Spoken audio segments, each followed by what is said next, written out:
Assalamualaikum warahmatullahi wabarakatuh dan salam sejahtera. Yang berusaha Puan Mazura Ibrahim selaku pensyarah khusus undang-undang dalam komunikasi serta rakan-rakan sekalian. Kami akan membentangkan tugasan yang bertajuk kebebasan media dan sekatan kerajaan di Malaysia. Sebelum saya meneruskan pembentangan, izinkan saya memperkenalkan diri saya. Saya Ahmad Yusof Amin bin Ahmad Sobri. Bersama-sama saya Encik Putra Azfar Syafiq bin Azman, Encik Muhammad Syamsuri bin Azmar, Encik Muhammad Hazlan bin Halim dan Encik Amirul Anas bin Muhammad Syukri serta Encik Muhammad Fitri bin Samsud. Untuk pembentangan hari ini, saya akan menerangkan berkaitan pengenalan, objektif pembentangan, aspek undang-undang komunikasi berkaitan kebebasan media. Terdapat 5 objektif pembentangan yang ingin dicapai. Yang pertama, untuk menjelaskan konsep kebebasan media dalam konteks Malaysia. Okay. Yang kedua, kita akan menghuraikan undang-undang komunikasi yang berkaitan dengan kebebasan media. Dan yang ketiga, kita akan membincangkan contoh kes yang berkaitan dengan isu kebebasan media dan sekatan kerajaan. Yang keempat, kita akan menganalisis faktor-faktor, implikasi serta keberkesanan pelaksanaan undang-undang komunikasi itu sendiri. Dan yang kelima, kita akan mengemukakan beberapa cadangan penambahbaikan bagi mewujudkan keseimbangan antara kebebasan media dengan kepentingan awam. Dalam sebuah negara yang mengamalkan sistem demokrasi, media ni memainkan peranan yang sangat penting. Media bukan sahaja menjadi saluran untuk menyampaikan maklumat kepada masyarakat, tapi turut berfungsi sebagai mekanisme semak dan imbang terhadap pentadbiran kerajaan. Seiring dengan perkembangan teknologi komunikasi yang berada sekarang, landscape media juga telah berubah dengan sangat pesat. Hari ini kita dapat maklumat yang disebarkan hanya dalam beberapa saat melalui platform media sosial seperti Facebook, TikTok, Instagram dan platform digital yang lainlah. Walaupun perkembangan ini memberi banyak manfaat seperti penyebaran maklumat yang lebih pantas dan mudah diakses, ia juga membawa cabaran yang baru. Antaranya penyebaran berita palsu, fitnah, hasutan, serta kandungan sensitif yang boleh menggugat keharmonian masyarakat dan ketenteraman awam. Di Malaysia, kebebasan bersuara dijamin melalui Perkara 10 Perlembagaan Persekutuan, walau bagaimanapun, hak tersebut bukanlah hak mutlak kita. Kerajaan mempunyai kuasa untuk mengenakan sekatan tertentu bagi menjaga keselamatan negara, ketenteraman awam dan moral masyarakat. Oleh sebab itu, kerajaan memperkenalkan beberapa undang-undang komunikasi bagi memastikan kebebasan media ini dapat diamalkan secara bertanggungjawab tanpa menjejaskan keamanan negara. Seterusnya, saya akan menerangkan aspek undang-undang komunikasi yang berkaitan dengan kebebasan media. Secara umumnya, kebebasan media merujuk kepada hak media untuk menyampaikan maklumat, pendapat dan kritikan tanpa campur tangan yang berlebihan daripada mana-mana pihak. Namun begitu, jika dilihat kebebasan ini tetap takluk kepada undang-undang yang berkuat kuasa. Di Malaysia, asas kebebasan bersuara itu adalah Perkara 10 Perlembagaan Persekutuan. Tetapi Perkara 10/2 memberikan kuasa kepada Parlimen untuk mengenakan sekatan demi menjaga keselamatan negara, ketenteraman awam dan juga moral masyarakat. Bagi melaksanakan kawalan tersebut, terdapat beberapa undang-undang utama. Yang pertama, Akta Komunikasi dan Multimedia 1998, khususnya Seksyen 233 yang mengawal penyalahgunaan internet seperti penyebaran kandungan palsu, jelik atau mengancam. Yang kedua adalah Akta Mesin Cetak dan Penerbitan 1984 yang mengawal penerbitan media cetak melalui sistem permit dan tindakan terhadap penerbitan yang boleh mengganggu ketenteraman awam. Yang ketiga ialah Akta Hasutan 1948 yang bertujuan mengawal ucapan atau penerbitan yang boleh mencetuskan kebencian, menghasut atau menjejaskan hubungan antara kaum serta institusi diraja. Akhir sekali ialah Akta Rahsia Rasmi 1972 yang melindungi dokumen kerajaan daripada didedah tanpa kebenaran bagi menjaga keselamatan negara. Semua undang-undang ini menunjukkan bahawa Malaysia mengamalkan konsep kebebasan media yang terkawal, iaitu kebebasan yang masih tertakluk kepada undang-undang bagi memastikan keseimbangan antara hak individu dan kepentingan masyarakat. Dengan ini, saya menjemput rakan saya, Saudara Putra Azfar Syafiq bin Azman, untuk meneruskan pembentangan mengenai contoh kes berkaitan kebebasan media dan faktor-faktor berlakunya isu kebebasan media serta sekatan kerajaan di Malaysia. Sekian. Terima kasih. Kes yang saya bentangkan ialah Peguam Negara Malaysia lawan MalaysiaKini.com Siraman Berhad dan Arnold pada tahun 2021. Kes ini melibatkan portal berita Malaysia Kini apabila beberapa komen pembaca dalam ruangan komen didakwa menghina institusi kehakiman. Walaupun komen tersebut bukan ditulis oleh pihak Malaysia Kini sendiri, Mahkamah Persekutuan berpendapat bahawa sebagai pengendali platform, Malaysia Kini mempunyai tanggungjawab untuk memantau kandungan yang dipaparkan kepada umum. Oleh itu, Mahkamah memutuskan bahawa Malaysia Kini bersalah atas kesalahan menghina mahkamah dan dikenakan denda sebanyak RM500,000. Apa yang menarik dalam kes ini ialah mahkamah tidak hanya melihat siapa yang menulis komen, tetapi juga siapa yang bertanggungjawab terhadap platform tersebut. Keputusan ini menunjukkan bahawa dalam era digital, platform media turut memikul tanggungjawab terhadap kandungan yang diterbitkan. Keputusan tersebut menerima pelbagai reaksi.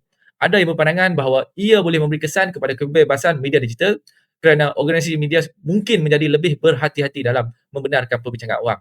Namun begitu, terdapat juga pihak yang menyokong keputusan mahkamah kerana berpendapat bahawa kebebasan bersuara perlu disertai dengan tanggungjawab bagi melindungi institusi kehakiman dan memastikan ketenteraman awam terus terpelihara. Mari kita lihat faktor-faktor utama pada Slide seterusnya. Analisis yang telah dilakukan, terdapat 4 faktor utama yang menyumbang kepada isu ini. Faktor pertama ialah perkembangan media digital yang tidak terkawal. Hari ini, sesiapa saja boleh menghasilkan dan menyebarkan maklumat melalui media sosial tanpa melalui proses semakan seperti media tradisional. Walaupun perkembangan ini mempercepatkan penyebaran maklumat, ia juga meningkatkan risiko penyebaran berita palsu, fitnah dan kandungan provokatif. Faktor kedua ialah kebimbangan kerajaan terhadap ketenteraman awam. Malaysia merupakan sebuah negara yang mempunyai masyarakat berbilang kaum, agama dan budaya. Oleh itu, isu-isu sensitif berkaitan agama, kaum dan institusi diraja perlu dikendalikan dengan berhati-hati bagi mengelakkan konflik serta memastikan keamanan dan keharmonian negara terus terpelihara. Faktor ketiga ialah penyalahgunaan kebebasan bersuara. Walaupun kebebasan bersuara merupakan hak setiap individu, hak tersebut tidak boleh disalahgunakan untuk menyebarkan fitnah, kebencian atau provokasi kerana kesannya boleh menggugat perpaduan dan kestabilan sosial. Dan faktor terakhir ialah penggunaan undang-undang lama dalam era digital. Sebahagian undang-undang komunikasi di Malaysia digubal sebelum kemunculan media sosial. Oleh itu, timbul persoalan sama ada undang-undang sedia ada masih sesuai untuk menangani cabaran komunikasi moden. Keadaan ini menunjukkan bahawa undang-undang perlu sentiasa dikaji semula agar kekal relevan dengan perkembangan teknologi. Implikasi undang-undang komunikasi terhadap isu kebebasan media yang merangkumi 4 aspek utama, iaitu implikasi terhadap masyarakat, kerajaan, industri media dan pertubuhan bukan kerajaan atau NGO. Kita mulakan dengan implikasi terhadap masyarakat. Pelaksanaan undang-undang komunikasi memberikan beberapa kesan positif kepada masyarakat. Antaranya ialah membantu mengawal penyebaran berita palsu, fitnah, hasutan dan kandungan provokatif yang boleh menimbulkan panik atau menggugat ketenteraman awam. Selain itu, undang-undang komunikasi juga menggalakkan masyarakat menggunakan media sosial dengan lebih beretika dan bertanggungjawab. Sebelum berkongsi sesuatu maklumat, masyarakat akan lebih berhati-hati untuk memastikan maklumat tersebut adalah sahih dan tidak melanggar undang-undang. Walau bagaimanapun, terdapat juga kesan negatif yang perlu diberi perhatian. Sesetengah pihak berpendapat bahawa penguatkuasaan undang-undang yang terlalu ketat boleh menyebabkan masyarakat berasa takut untuk menyuarakan pendapat atau memberikan kritikan secara terbuka.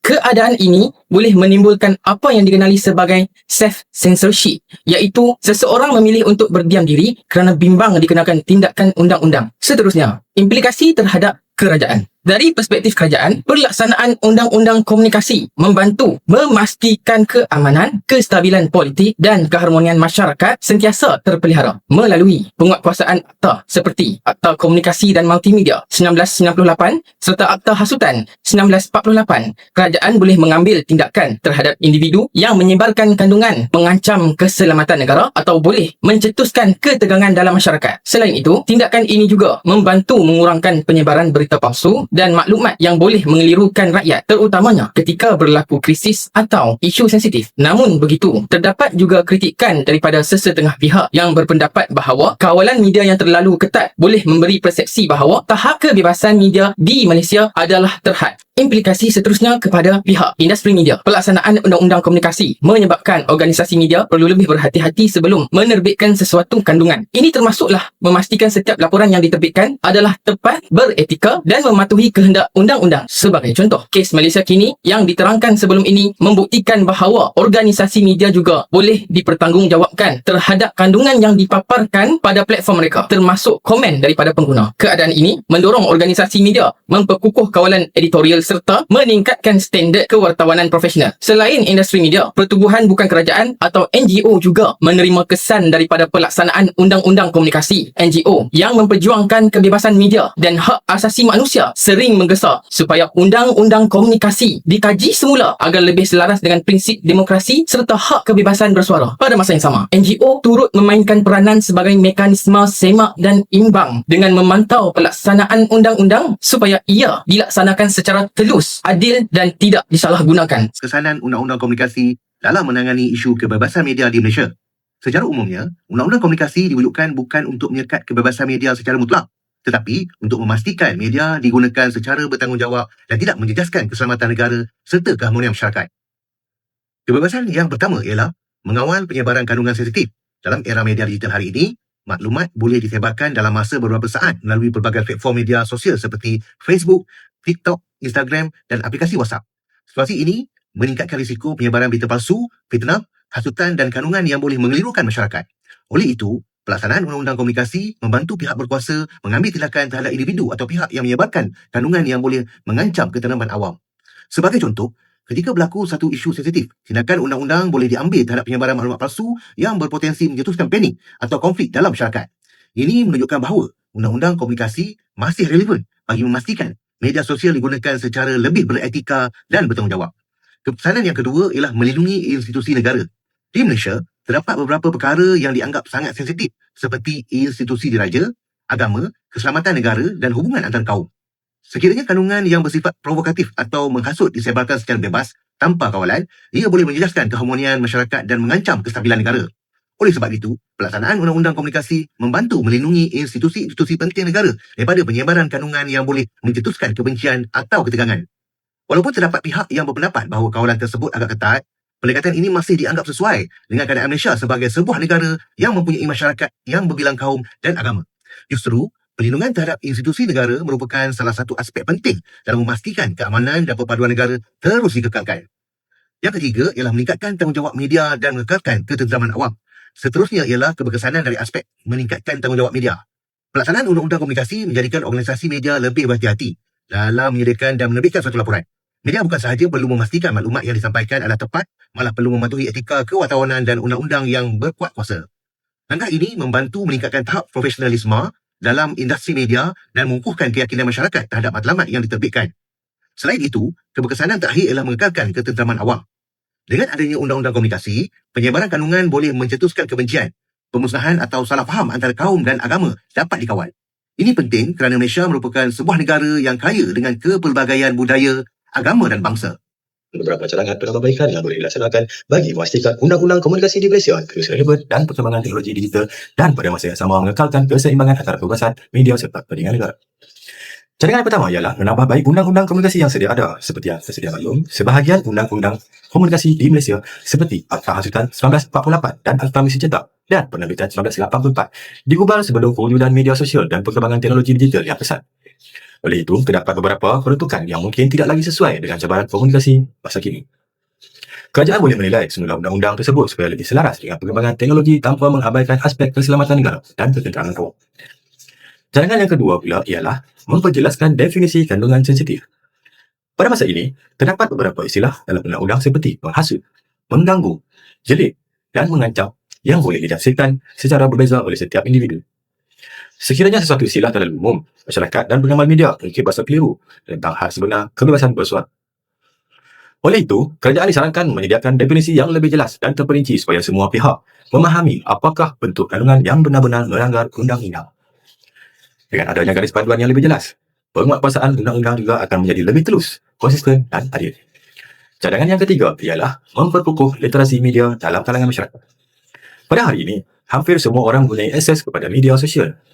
Sungguh pun begitu, tidak semua pengguna mempunyai kemahiran untuk menilai sama ada sesuatu maklumat itu benar atau palsu.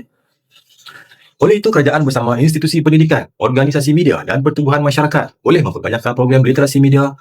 Melalui program seperti ini, masyarakat akan belajar cara mengenal pasti berita palsu, memahami etika komunikasi digital dan menggunakan media sosial secara lebih bertanggungjawab.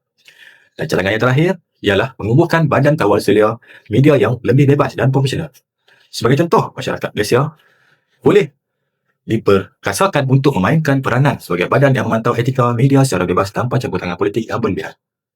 Pendekatan ini membolehkan isu berkaitan media sosial dinilai secara lebih objektif, telus dan profesional. Selain meningkatkan keyakinan masyarakat terhadap industri media, badan seperti ini juga dapat membantu memastikan organisasi media mematuhi etika kewartawanan tanpa menjejaskan prinsip kebebasan media. Berdasarkan keseluruhan perbincangan kumpulan kami, menerangkan konsep kebebasan media dan undang-undang komunikasi di Malaysia, membincangkan contoh kes yang berkaitan, menghuraikan faktor-faktor yang membawa kepada sekatan kerajaan, menjelaskan implikasi terhadap masyarakat, kerajaan, industri media dan NGO, menilai keberkesanan undang-undang komunikasi serta mengemukakan beberapa cadangan penambahbaikan. Harapan kami ialah pembincangan ini dapat memberikan gambaran yang lebih jelas bahawa kebebasan media perlu disertai dengan tanggungjawab sosial serta dipandu oleh undang-undang yang adil, tulus dan relevan dengan perkembangan teknologi semasa. Akhir kata, kami mengucapkan ribuan terima kasih kepada Puan Mazura Ibrahim dan semua rakan-rakan atas kesudian mendengar pembincangan kami. Sekian, terima kasih. Assalamualaikum warahmatullahi wabarakatuh.